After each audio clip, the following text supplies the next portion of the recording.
Good morning. This is Dr. Matthew Dunn, host of the Future of Email Marketing, and this is like the podcast buddies conversation because Jen Capstraw of many parts of email, including Women of Email, but also host of a podcast herself, is my guest today. Welcome, Jen.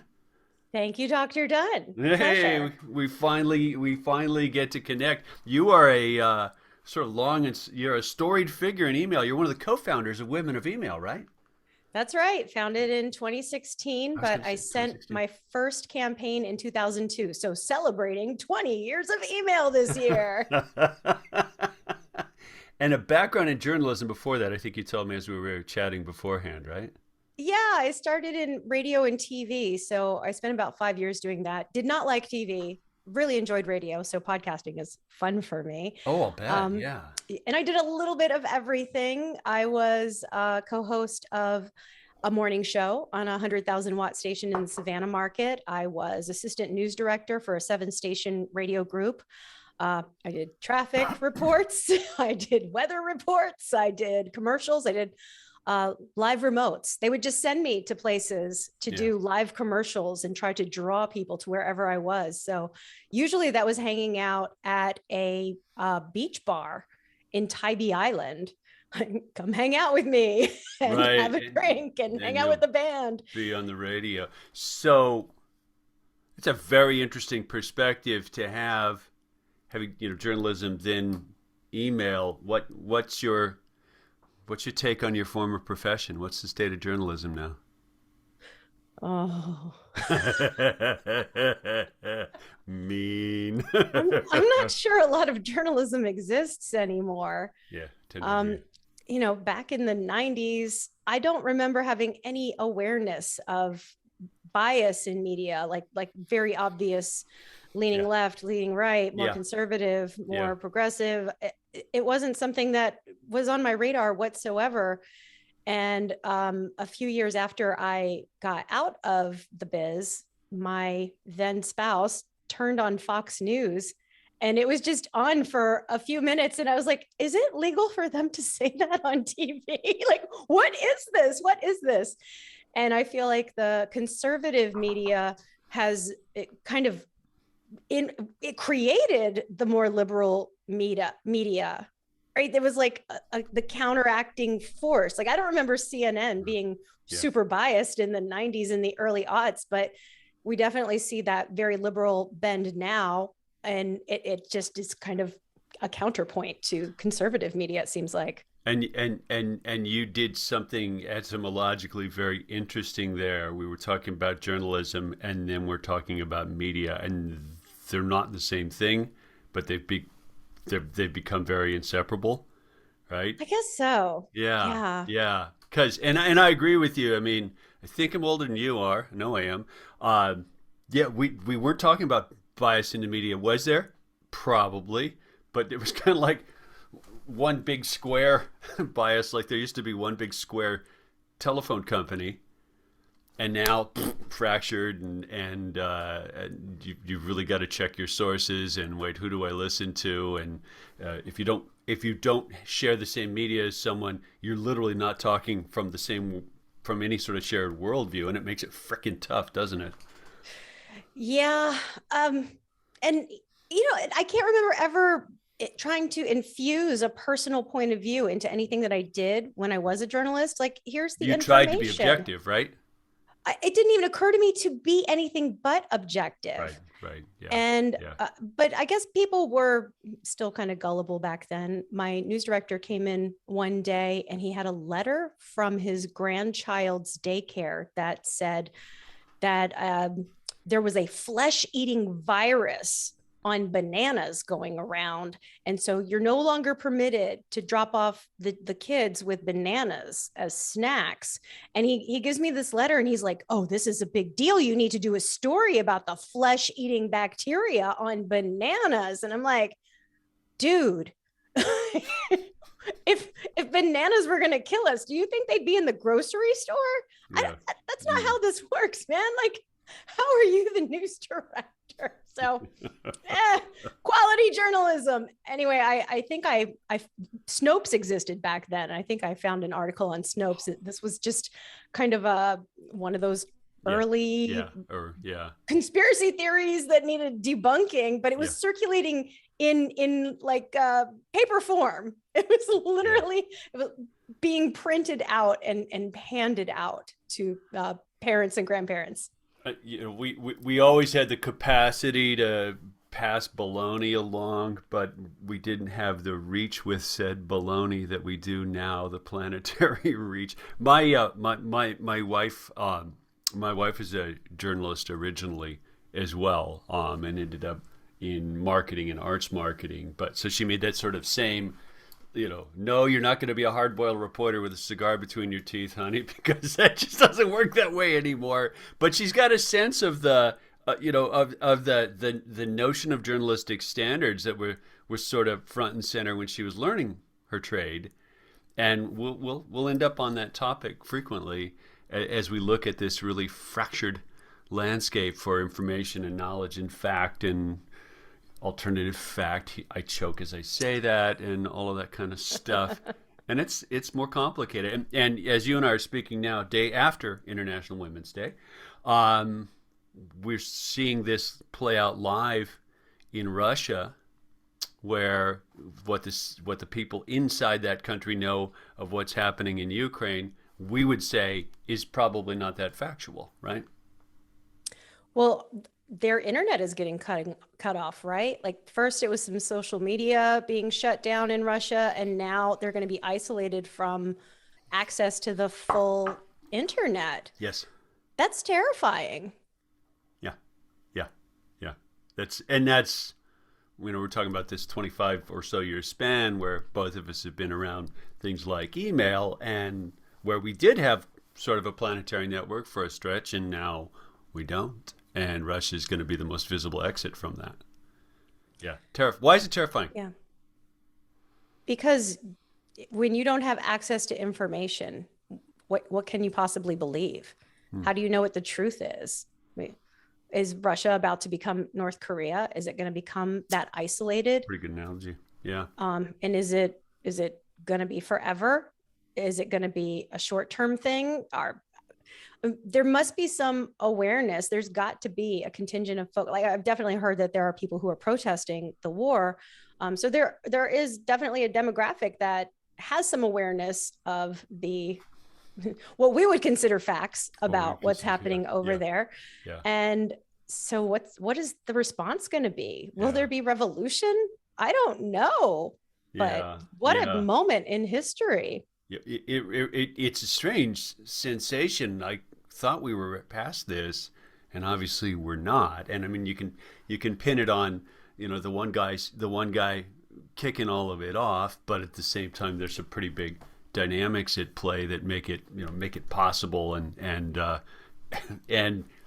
are limiting the response from countries outside of Ukraine right now.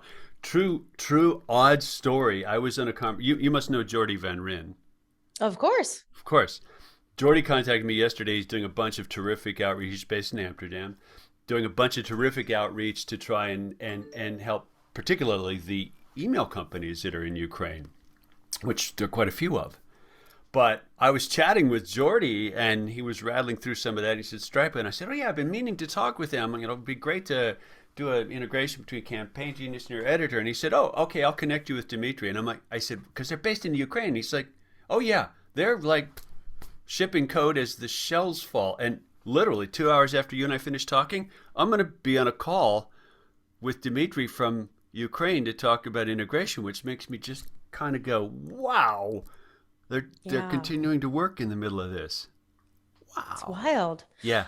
And I know a couple months ago you interviewed April Mullen. I know she's been in touch with him, and she's been pretty worried about him. He's someone who is very known in the industry, and it is very scary that one of our own is going through this. But I guess it's good that it's sort of business as usual at the same time.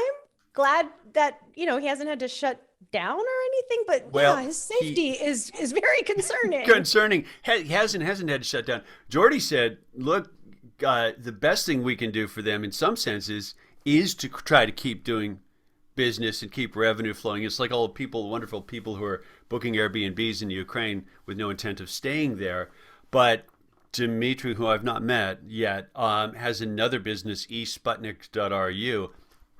That's pretty much blown up, right? Let's see. Russian customers, yeah, not so much of that anymore. Sputnik, maybe not the best brand on the world market right now. So I'm sure he's trying to figure out where to take the assets customer base from that in this blown up world landscape, in this quick restructuring that we're trying to pull off.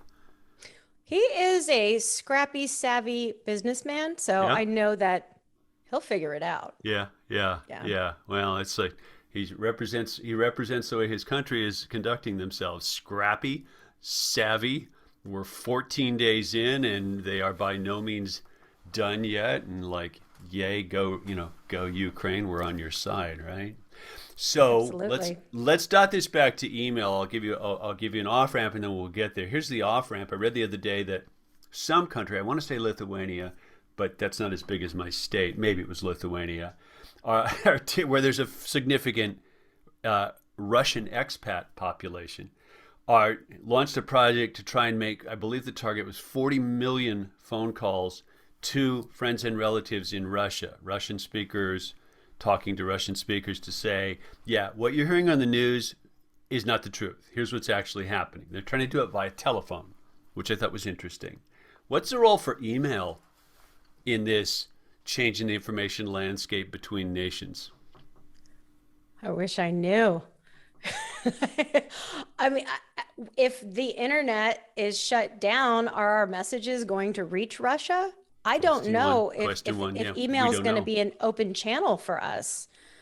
I'm Big sure it's question. been used extensively, right now. I also, when I did hear that, Facebook and Twitter access was becoming limited, I did hear that WhatsApp is wide open still. So that is still an option for communication. And Telegram's hard to stop.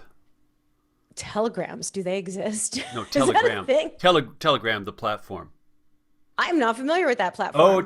Telegram's fascinating. Telegram is functionally somewhat like WhatsApp. It's a private messaging platform, but the two brothers behind it are Russian. They built what became sort of the Facebook of Russia, and I forget the name of the platform. But they basically got sideways with the oligarchs. Their platform started to was taken away from them, and they said, "The heck with you guys!" Left the country and founded Telegram, which is this quite secure messaging platform. In theory, end to end encrypted, and it has the capability to do things like, let's make a room for 200,000 people on this particular topic. And it's very instrumental in what's happening right now. Is it blocked in Russia? I don't know, but from what I've read technologically, it's hard to block.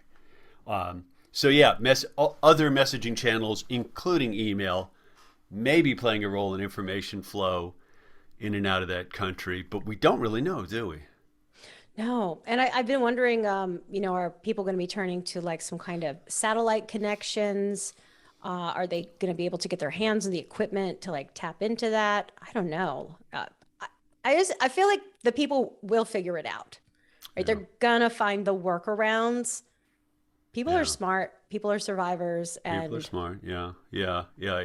I just can't imagine this is permanent. If this happened 20 years ago, mhm, it would be a different situation. But it's yeah, happening now in yeah. this information age, and cutting off information, it's not going to go over too well with a lot of people. I can't imagine.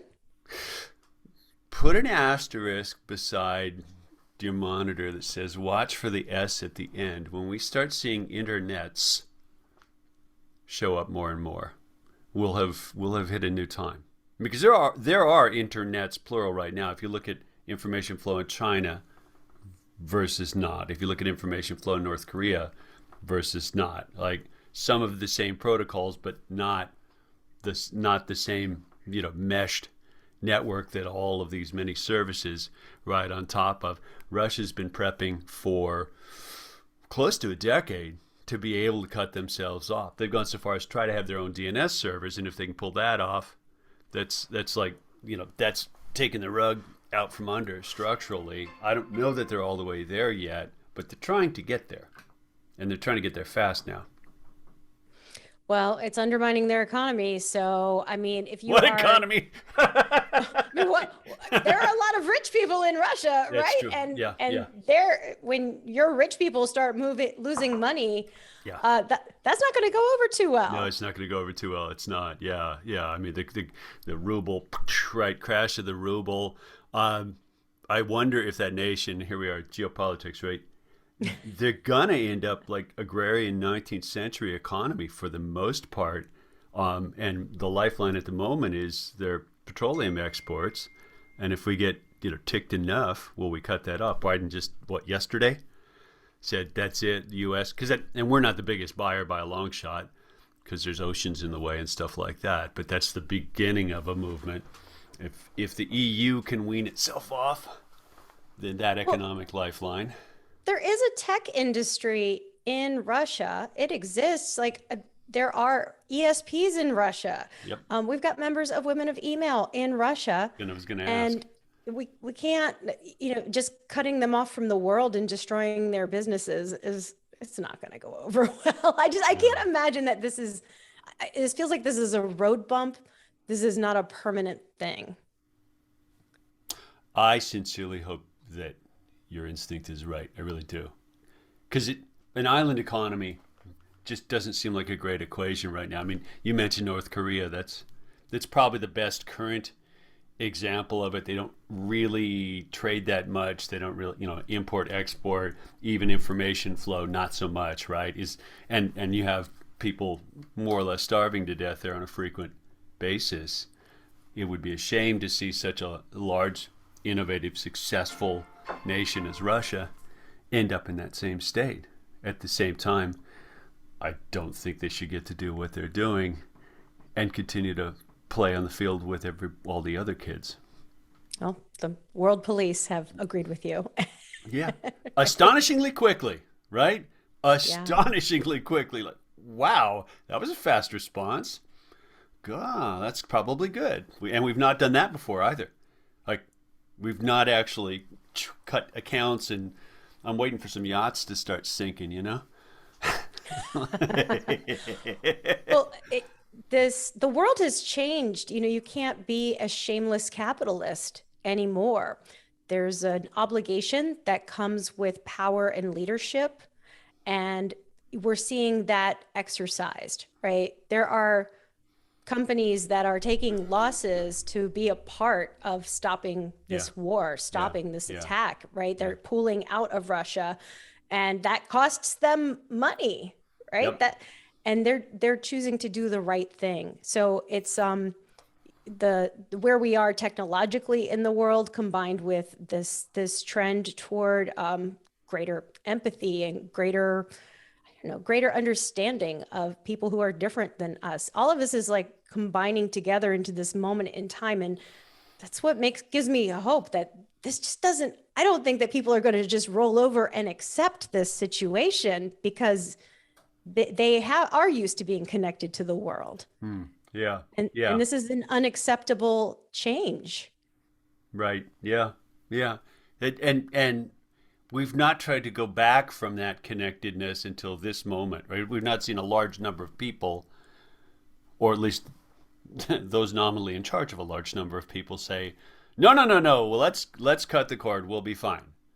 And I've got to think it'd be very very hard to say goodbye to, if you're inside a country getting cut off. How do you say goodbye to that global reach for knowledge, relationships, information exchange that you had for probably most of your life, right? Relatively young populace there. Like, seeing that go away seems like, I'm amazed they'd stand for it. Yeah.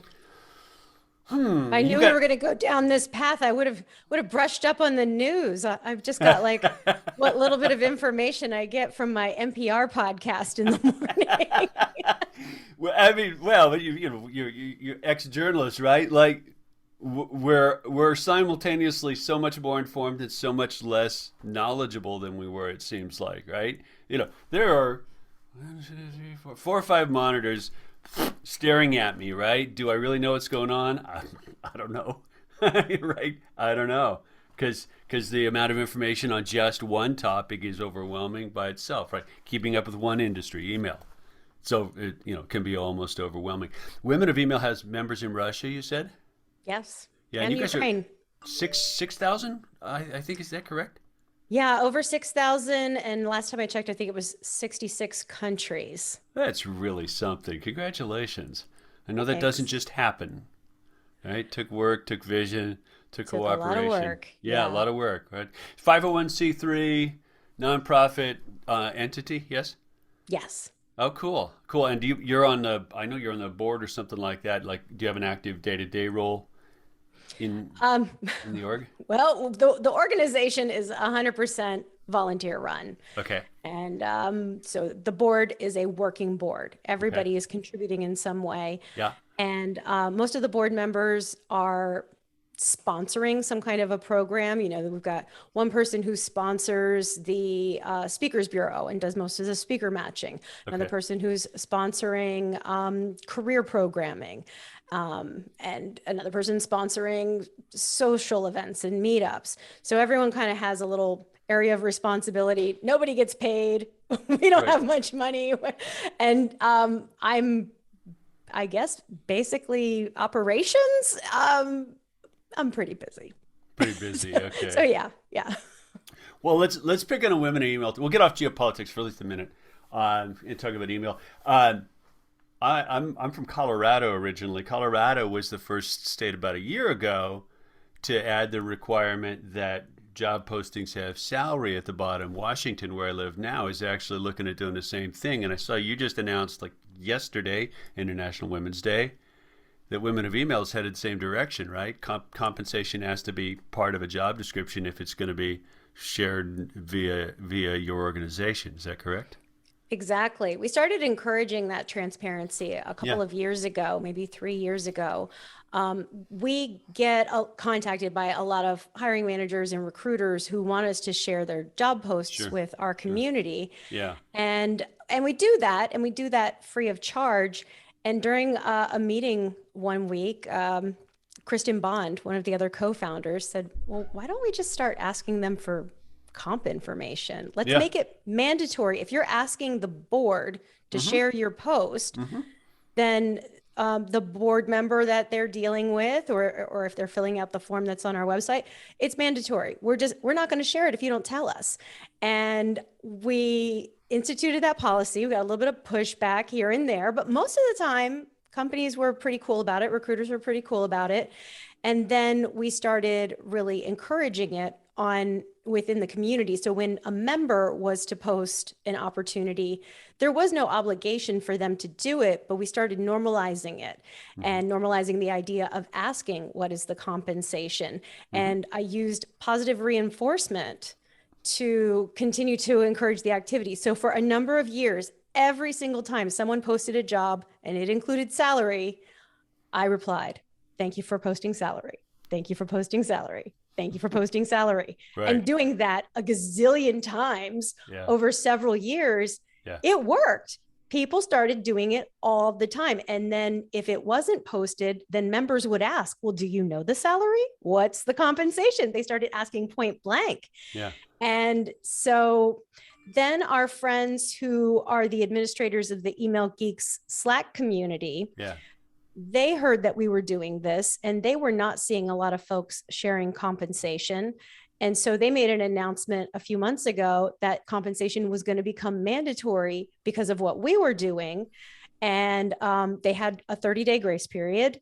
And then after that 30-day period, they would just delete any post that did not include comp. And we were like, well, we have not actually made this Oh, okay. mandatory. But they thought we did, which made it easy for them to say, hey, we're following Women of Email's lead. Yeah. And then it made it really easy for us to go, well, we're going to go all in on this too, because, hey, Email Geeks is doing it. So it was actually a little bit of a It was mistake. them. It was them.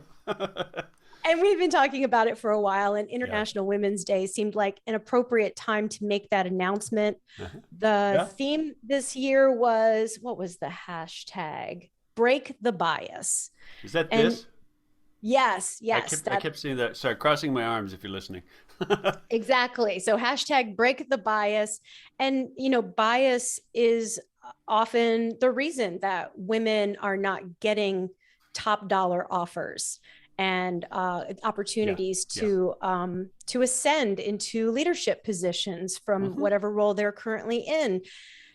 And so, yeah, we're like, this is a good time to say we're going to do something. We're going to continue to bring more transparency to what is competitive in our industry.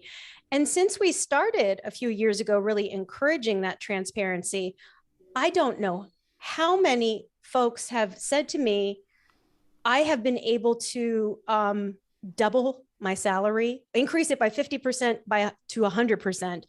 And a couple of people told me that they have tripled their salary. And at first, that feels very like heartwarming and rewarding that these people are making so much more money, but it also lets you know they were grossly, grossly underpaid to be able to triple their compensation. So Hmm. we Yeah. know that we've definitely led the charge on this. We've definitely created change.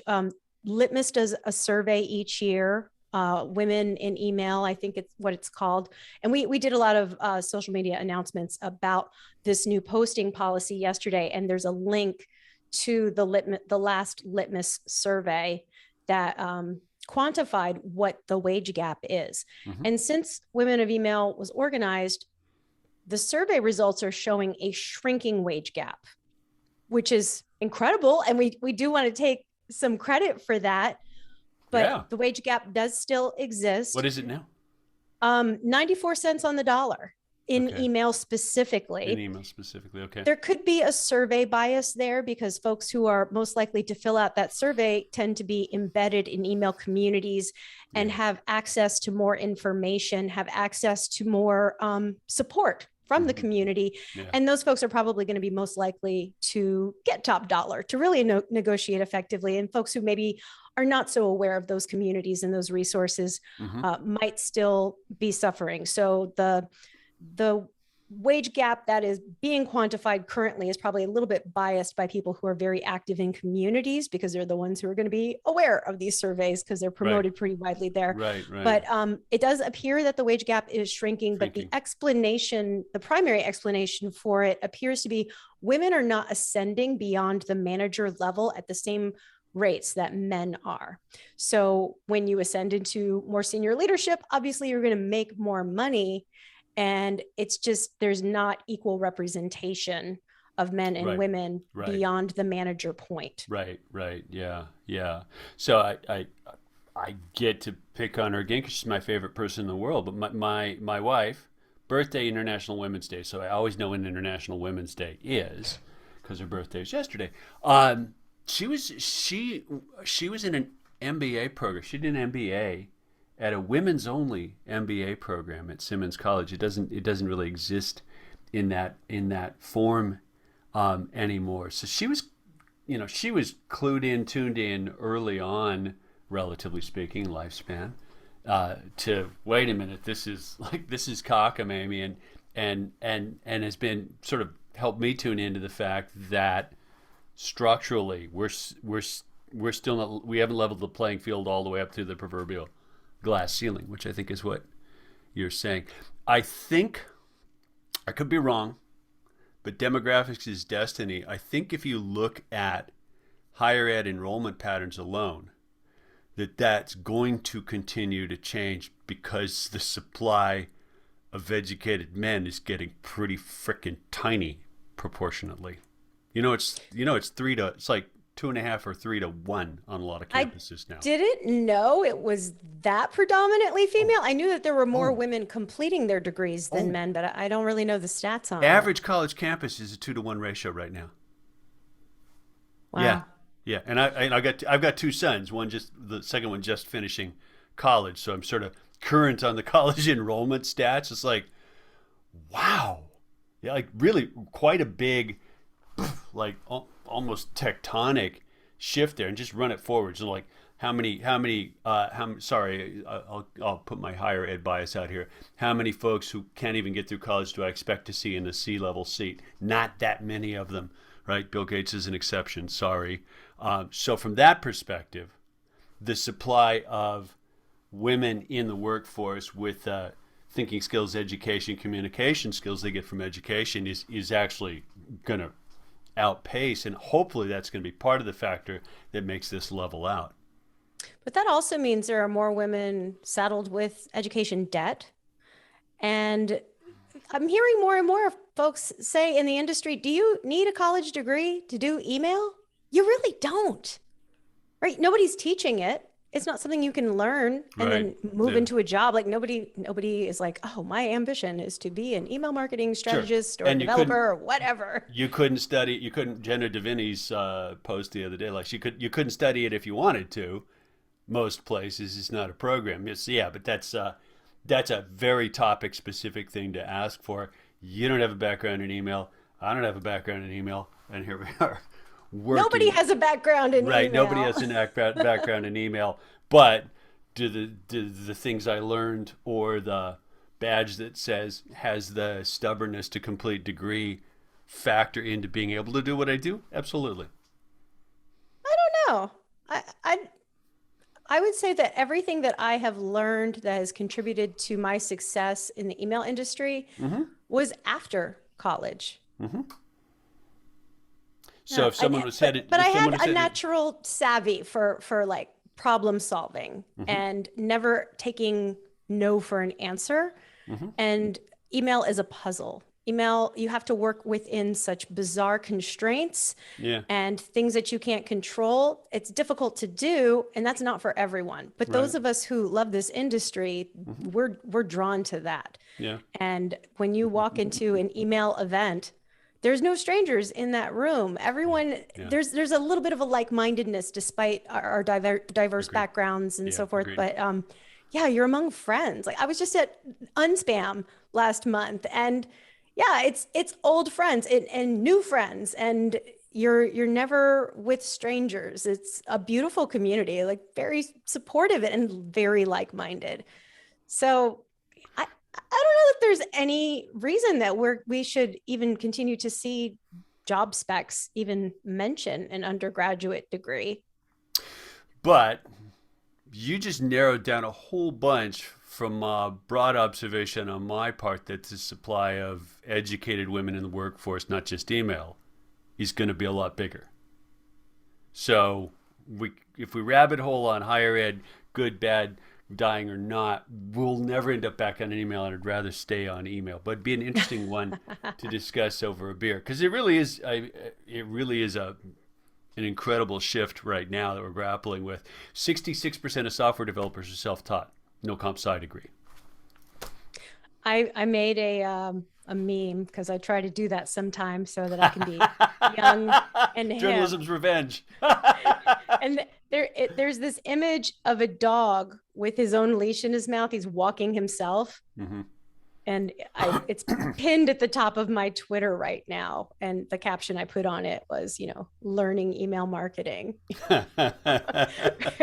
Nobody teaches you email Nobody teaches marketing. email marketing. Yeah, yeah, that's for sure. It's a bit of a guild, right? I mean, as I've started to learn the space in the last few years and started to meet people, and it's a bit of a one, all the personal connections which you talked about, no strangers in the room, and many of them seem to have gotten hooked, started learning from so and so, moved on to another job, but stayed in touch with so and so. It's like, and eventually they're in, and they're probably not gonna go somewhere else because most other industries are rude and nasty by comparison and not as fascinating, right?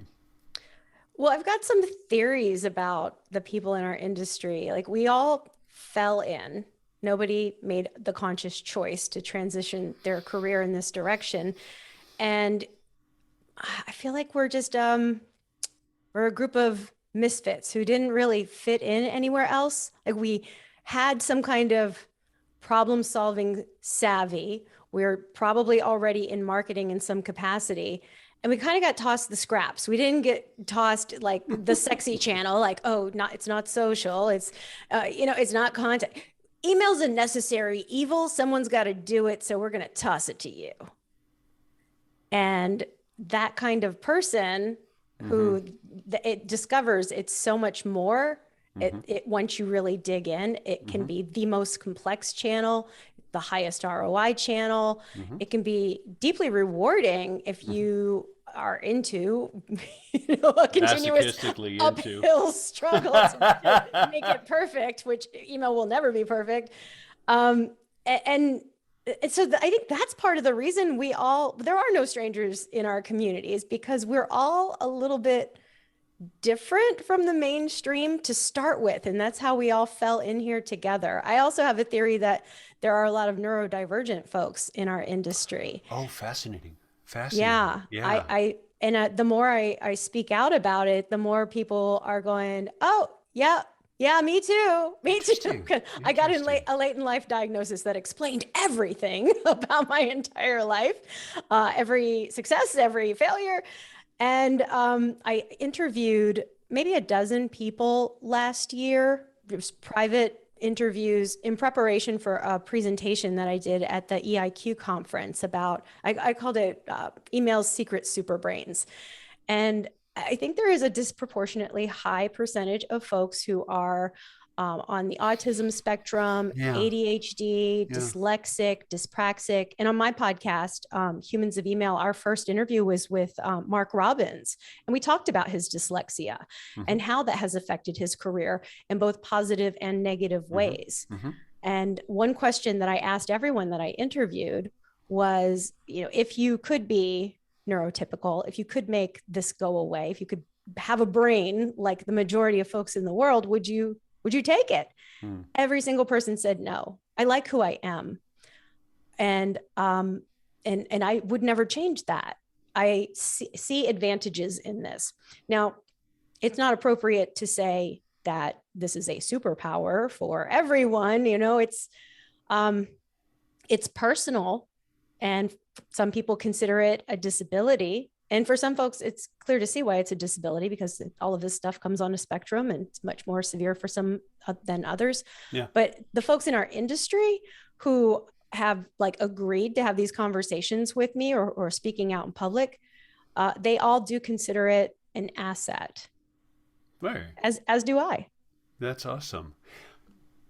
Email is simultaneously highly structured and a complete frickin' mess. Do you think that's part of the reason for that, strain that you're calling out about neurotypical or not in the industry?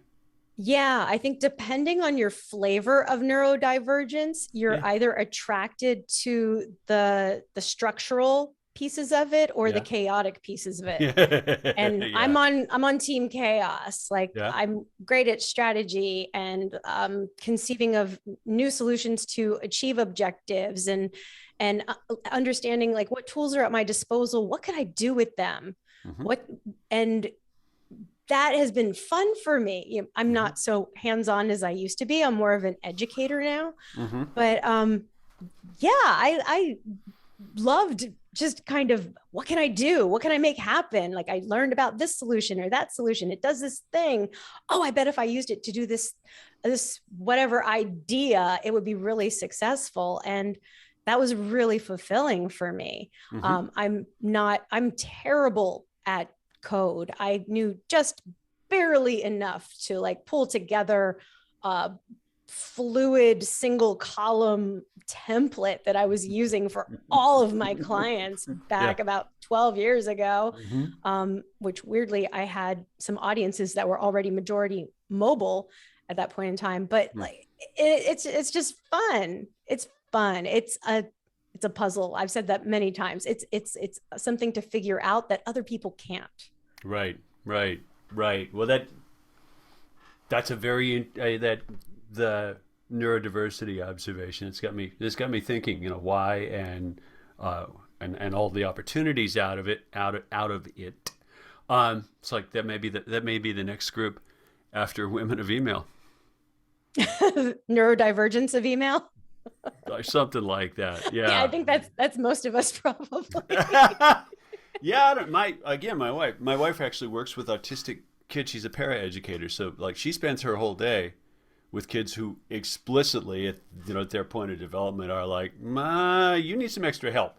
But in mainstream classroom most of the day, so she's there to support and help them along. So a lot of conversations about the things that they're astonishingly good at and the things that are astonishingly hard for them. And it's not the same set of affordances that many of the other kids in the class may have.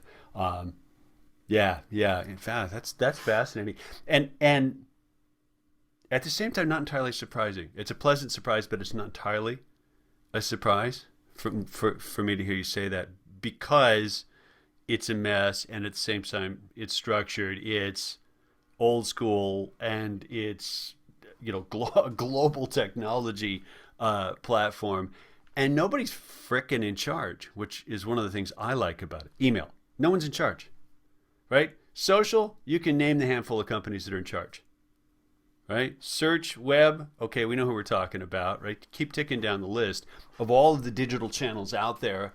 The one that has evaded barbed wire so far, at least to a great extent, is email, which is fascinating to me. Because nobody can own it, right? It's a one-to-one relationship and nobody can own that. So, whether Gmail in this mess, play, Gmail, they have a pretty big footprint. they do, but my observation of the ways that they have responded to email marketing needs through the years signals that they know that Gmail users do want marketing email. And we first saw signs of that in, I think it was 2012, 2013 Yeah, with when they were when GridView. initial proxy. Are you talking about how they were handling images early on, or something else? The grid view Oh, okay, okay, functionality, which never came out of beta, but it was a more visual way to look at the promotions tab. It was more like cards okay. instead of, just text. Yeah, There were images associated with it.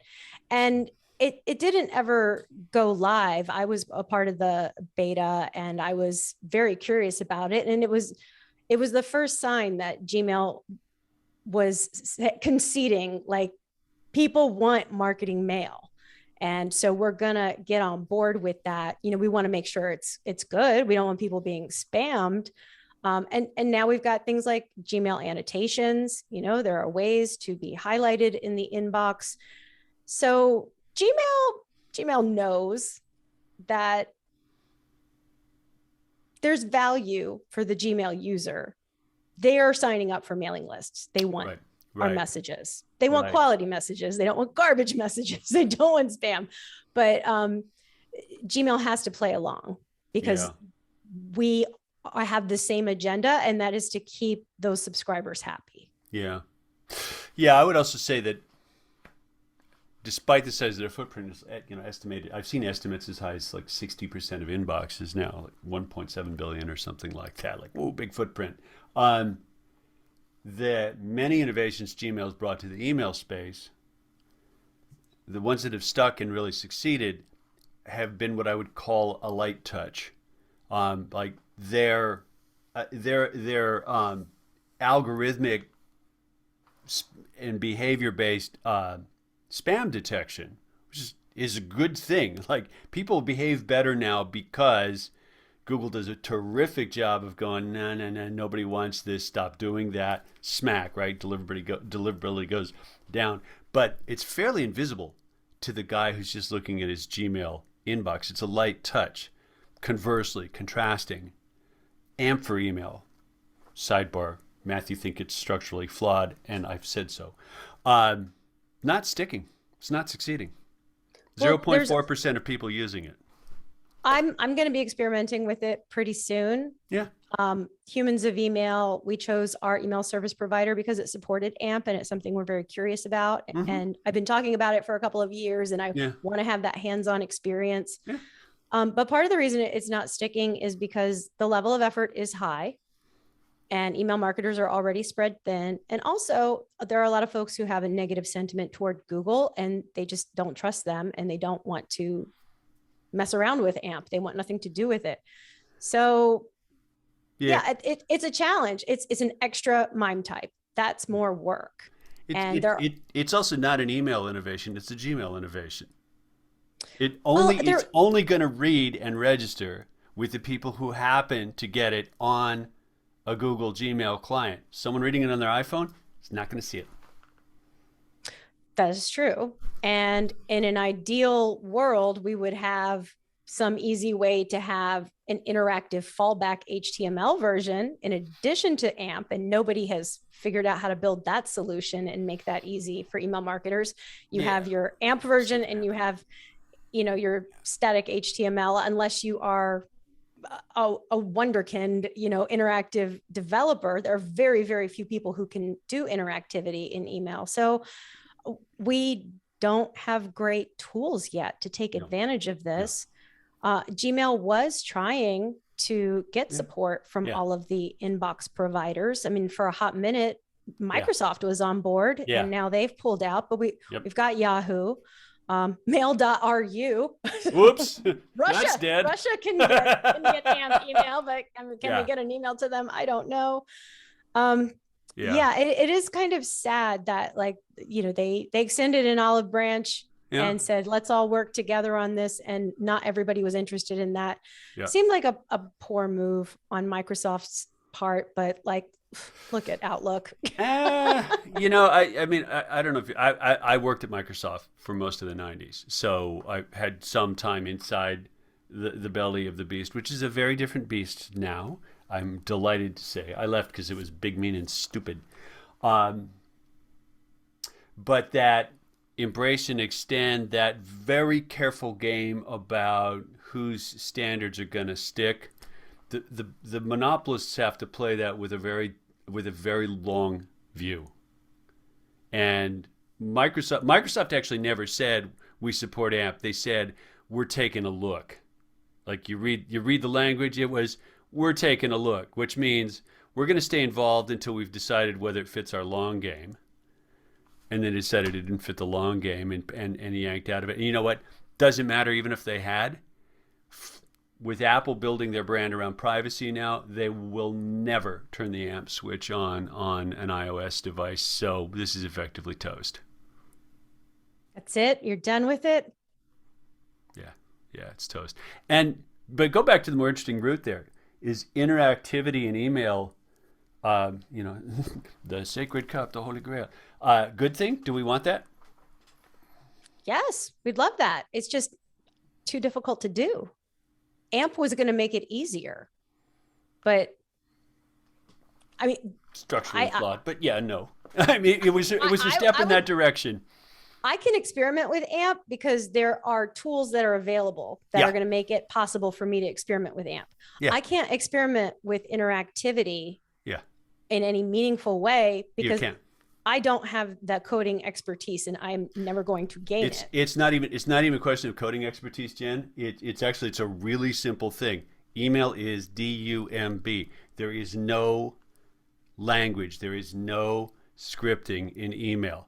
So the reason interactivity is hard is because you need logic and intelligence and data handling. None of those things are present. Email is DUMB dumb because it doesn't allow scripting. AMP was an attempt to introduce a very, very constrained subset of JavaScript scripting and let it run inside Gmail. That's actually my beef with it, was the subset. Things like, I don't need another frickin' language, especially one with artificial constraints.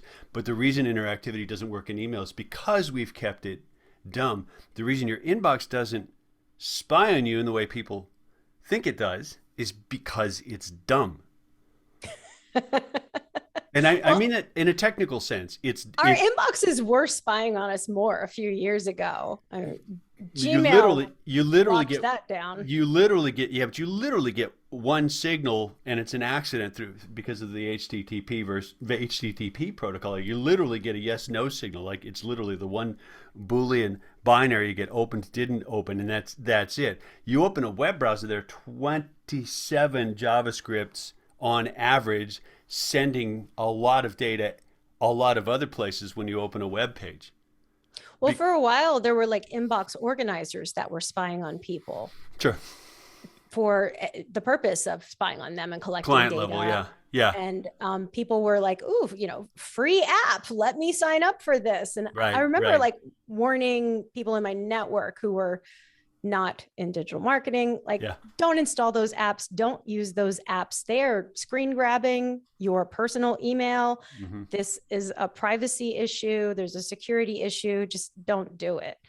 And multiple people said to me, well, I've got nothing to hide. And I'm like, well, I do. I mean, my whole life is in my personal email, correspondence with friends and family and doctors and all of my Everything. purchase history, all of this Yeah. data. Yeah. This is Everything. very private Yeah. data that Yeah. I don't want in anyone else's hands. What do you mean you have nothing to hide? And at the same time, 1.7 billion people have Google handling their email. And as you said, seriously, as you said, a lot of them there's a strain of I'm not so sure about Google handling, etc. Such a fantastic email client. That's pretty tempting, right? I think worrying about whether or not Google's reading my receipts is a misunderstanding of where they're going to get value out of it. They're going to get value at a pattern level and a target level, not a sort of specific data set level. But we do have a ton of people trusting. It's not just an email client, it's like the whole bucket's there, right? All of those bits are sitting up in Google's cloud. Hmm. I mean, just think about everything that's on our phone is also in a cloud. Mm-hmm. Yeah, Yeah. yeah, yeah. I had a nightmare once years ago that I was consulting for the government, and we were uh, capturing data from citizens, all of their behavioral signals online. And we were creating like algorithms to detect propensity to want to revolt against the government. And so people were being segmented by, high propensity to revolt versus, people who were just going to go along with whatever rules are imposed on them, the authoritarian contingent, and, some extra levels of in-betweenness. And I realized that my behavioral signals were going to tip off the government, that I fell into that high propensity to revolt bucket, and that I needed to start doing various behaviors to change my score. And so that I would be reclassified into a different segment to show a lower risk to the government. Yeah. And I think that this would be an incredible episode of Black Mirror. Right? It would. It's also a day in the life of your average citizen of China. I mean, honest to God, what you just described, social scoring, Yeah. it's like that's how it works. Like, I'm an American. I'm like, ooh, bad. Don't want that, right? But honestly, that's normal in some places. I'm disappointed, but it's normal in some places. And we didn't realize we were building the panopticon, did we? Shit. I think also, like, I was working for a ginormous tech company at the time, Hmm. and not feeling great about, what happens in a place like that. Yeah. Like, Yeah. uh, I guess I probably shouldn't get into detail about what I mean by that, but like, capitalism rules. And, I was doing projects that I didn't necessarily want any involvement with, and, Yeah. just Yeah. didn't feel good about. Yeah. And some of the things that are done for the sake of doing business and turning a profit. Yeah. I don't want to be, I don't want to shamelessly just do whatever Yeah. to get paid. I want to feel good about the work I do. And so it was a very conscious decision to move away from a Yeah. ginormous tech company and Yeah. go then to startups and then to strike out on my own. We're seeing some employee activism. It's sort of it hooks into the conversation we were having about the visibility of compensation. I think like we're seeing people not across the board, but people who say, "I work here, but I'm not okay with that behavior." And it's in some cases it seems like it's steering change. In other cases, you have people fired as well. So I don't know where it's going to go, where it's going to trend. I do think in this, I'm going to go ahead and say it, post pandemic that we're starting to head into. Can't wait. Um, I do think talent's going to have a much bigger lever We're because, already seeing that. yeah, yeah, which is great, which is great. But it means that the ethics, the backbone of the talent is going to matter, and there's no guarantee that because someone's good at something, that they're necessarily going to make good decisions on that front. You know what I mean? Right. And we're seeing now like DEI leaders, becoming important roles in many companies. Um, I've seen a lot of folks who they kind of burn the bridge down on their way out the door because something has happened that they find ethically or morally Mm-hmm. repugnant, Yeah. and they let the world know as Yeah. they're exiting. There's no fear of that haunting them and their future opportunities. Yeah. Yeah. And can a company come after you for doing something like that? I mean, only if you're making it up, probably. Yeah. Yeah. they Yeah. they can try to buy your silence, which is what usually happens. There's so Yeah. much that goes on behind closed doors that, someone says, "Hey, this I've got an issue here." Well, let's make you an offer, and you need to quietly go away. Yeah. And stay quiet Um, when you go away. Right. Right.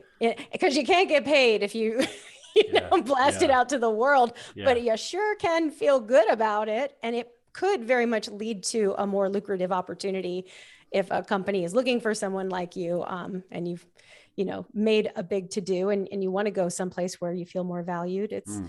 The world is changing, and yeah, power is shifting to the employees.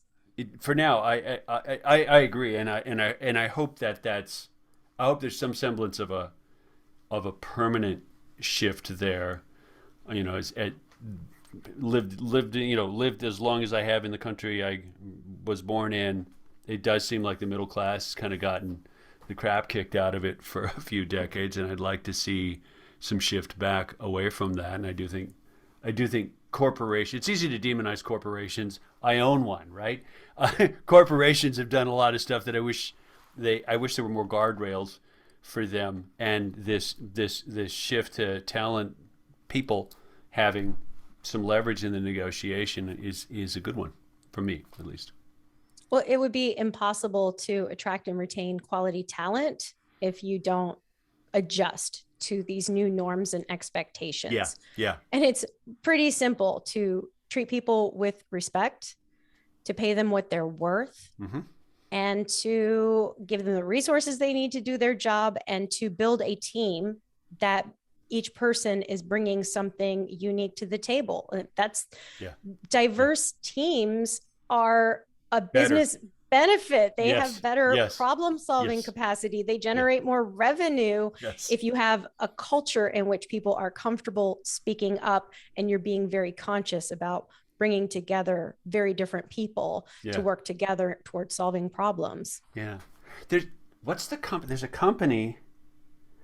God, I want to say it's AutoCAD. I could be completely wrong about it. There's a company who specifically hires neurodiverse because they've realized they're gonna get super and different and better results by having a deliberate spread. Like it's literally, we would love to have someone who doesn't think like the other six people who are already on the team. Yay! Would you please join our crew? I'm not aware of anyone who's being really proactive in that, but I can definitely vouch that There you that go. that divergent thinker is going to come up with some interesting ideas, not all of which are good, but they can, some of which are good, Yeah. but it can like inspire then the rest of the team to go, oh, well, I hadn't thought about it that way. Right. What about this? What about this? And Right. then collectively continue to refine it. So yeah, there's a lot of value in having that neurodivergent person on the team, but you cannot ask people about that. Hey, by the way, are you Right. Right. ADHD? Like, no, Right. that's not on the job application. Right. Um, there, most people will not disclose it. Yeah. Because there can be repercussions.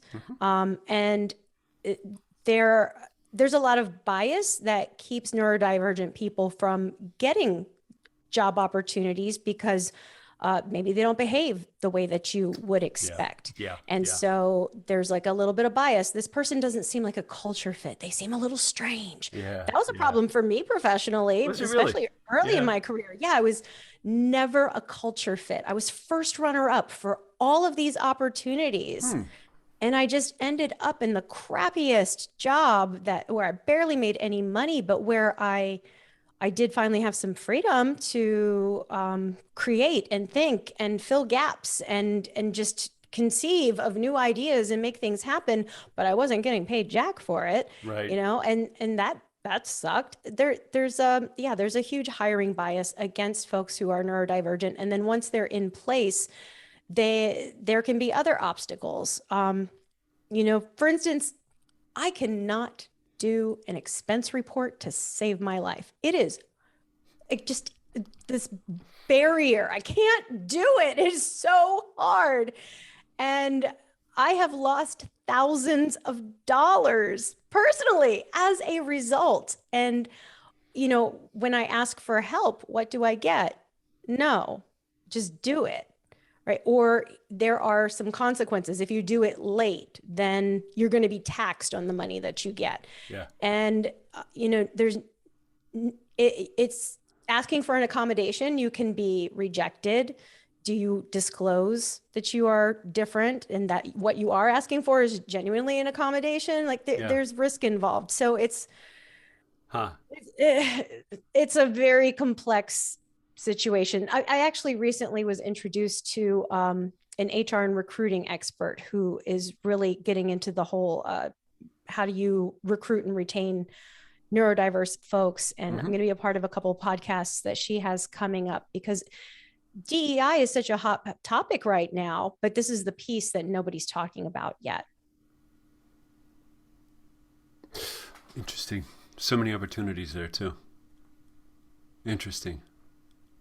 I hadn't thought of expense, but I mean, I've missed many of them, but it's because I frickin' despise the like. I just like I just don't want to. Like, I just don't want to. Hate them. You might be one of us. Uh, yeah, I don't know. I like the neurodiverse term because I do think it's one hell of an interesting n-dimensional rainbow, and people I know with call it a neurodiverse. They're particularly good at this. I'm like, that's just cool. I'm not good at that, but that's really cool that they're good at that.